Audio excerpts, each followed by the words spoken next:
Here with Peter Drougas, Drougas Inspections.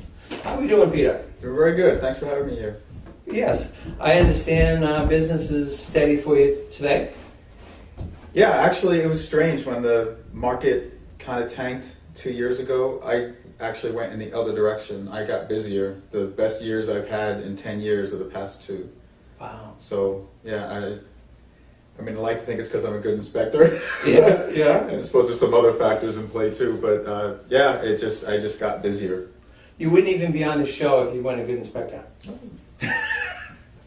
Now, do you attribute it to like bank owns, foreclosures? What's going on out there? Huge mix. Very expensive homes, townhouses, little ranches. It's all over the place. Yeah. There isn't really a pattern. Obviously, more foreclosures than usual, but nothing that really stands out to say I'm just doing nothing but this now or nothing but that now. It's still just a huge mix of all sorts of homes. Sure. I wrote down a few questions, so I'll just fire a few at you. Sure. How long have you been? Are you licensed? Is it a Yes. licensing? Starting January of this year, 2010, we have to be licensed. You have to be careful about that. There's still some inspectors out there who are doing inspections. They are not licensed. And nothing against Mass, but a lot of them are sneaking up from Mass and just thinking, well, I'm licensed in Mass, and so it's just, if you have to be licensed in New Hampshire, then I'm just going to go do an inspection. But they physically have to get licensed in New Hampshire. And I've heard some stories from other realtors that there are some guys out there that are still trying to do inspections even though they're not licensed. And what's entailed with licensing? Do you have to take like a certified course through the state or something? Not through the state, but they have, there are different programs out there that they're accepting that you have to go and get, I think it's 80 hours of class training. When most of us who had been inspecting for years, when we got licensed, it was sort of, I don't like to use the word grandfathered, but basically grandfathered. We still had to show that we took some kind of course in the past and whatnot, give them some information that showed we're a legitimate business. Sure. And then we got licensed. Alrighty. And let's see, what's entailed? We've already talked about what's entailed to it. Do you have to join like other trade organizations? You definitely don't have to. There are some guys out there who do. They nothing against them, and they, the label of I belong to this, I belong to that. To me, I honestly, I don't care. My business is focused on doing home inspections. I'm not trying to impress anybody with joining this or joining that. I'm trying to impress them by doing an inspection that they're getting the right information that they need for their house. So there is one organization I joined, but it was because I could get free continuing education classes, and there was a good value in that for me. So I joined them only for that reason. But other than that, you really want an inspector who's doing a good job inspecting. It doesn't really help that they've joined this or that. So you have to be insured too? Yeah, you have, the state just requires liability insurance. So if I knock over $1,000 vase or break something in somebody's home, that I'm insured. Yes. That's all they require. Okay. I was just wondering, with the recession, and how the recession has affected things. You seem to think it's picked up for you. Oh, absolutely. Yeah. Absolutely. Oh, see? Self-employed. Hold on. And if I was really bad, I would have just answered it. But yeah, being self-employed, you got to answer the phone yourself. All right. But yeah, it definitely hasn't affected me, and not to get politics into it, but as far as I'm concerned, everything that Obama did made a huge difference for me. Yes. I know it's not helped everybody, but all the incentives that got put out there, and even though the incentives are gone, I'm still cranking right along. So wow. So you got like an overflow from that. Yeah. Interesting. And what technology do you use? I've been on inspections with you, and you have like a PDA that you're using? It's Hewlett-Packard iPack. It's almost exactly like a computer. For the most part, I can access a lot of things on it, but I really just use it for the inspection process only.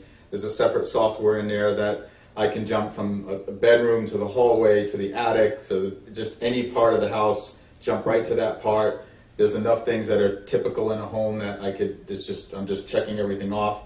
but that the report doesn't come out as a checklist. The report comes out as a narrative. Everything is written out in detail for the house. Well, you know, we as realtors, we see a lot of different types of inspections and inspectors, and some still have the old-fashioned, they got it pressed down through 16 sheets. Yeah. Yeah, because that's the stuff you can buy easily online, and that's good for when you're starting out. But eventually, you've got to get into, you know, I take pictures. The pictures get embedded into the report. I have a netbook now, so that I could be on the road, and you can call me and say, "Oh, I need this report emailed," and I can just pull over, open everything up, and send it right to you. You don't have to wait for it. So I definitely use the technology today, and obviously the Droid, my favorite, that I can access my email immediately. People text me. It's just everything. Like with any business, you're doing your business, but there's things like what you're doing now with the interview here, that there's all these resources to bring you up to speed with today, that you're getting people information right away. Exactly. Without really upsetting yourself, because you're just using tools that make it easy for you. Do you have, is 100% of your business come from home inspections of buyers, or do you work with banks? I don't work with banks, but it's not all buyers. There are people who will have their homes inspected before they put it on the market, so that if there is something wrong, they can either fix it or adjust the price of their home accordingly to cover for that, whatever the situation might be. Are you getting feedback from realtors or consumers that it's actually helped in their sale process? Oh, sure. Yeah. Oh, yeah, definitely. Okay. Definitely. All right, and then what seems to be the most common problems that pop up, like over and over again with inspections? The common thing, the worst thing, I would say this, the worst thing for any home is the owner and moisture. Those are the two things that will mess up a home. So when I go through the home and I'm saying, this isn't right, that's not right, pretty much every time it's because the buyer did something they weren't supposed to, or somebody they hired, unfortunately, maybe didn't do, but still it's a person, or it's moisture intrusion. So the homeowner figured out that I can save $1,000 by wiring it myself. Right, things like that. Yeah, it's definitely, those are the two things. I mean, maybe rodent activity, but sometimes that's a little bit related to moisture too. But it's really those two things. Those are the two things that I find when there's something wrong. It's because somebody did something they weren't supposed to, or moisture was getting somewhere where it shouldn't have gotten. Yep, I've seen the moisture thing, the old stream running through the basement. Yeah, the river. And what kind of guarantee or follow-up process do you use with the clients? Nothing. Unfortunately, you can't really guarantee anything. I kind of call it the light bulb effect, that eventually you're going to hit a switch and the light bulb's not going to work. Sure. So we're there for 2 or 3 hours.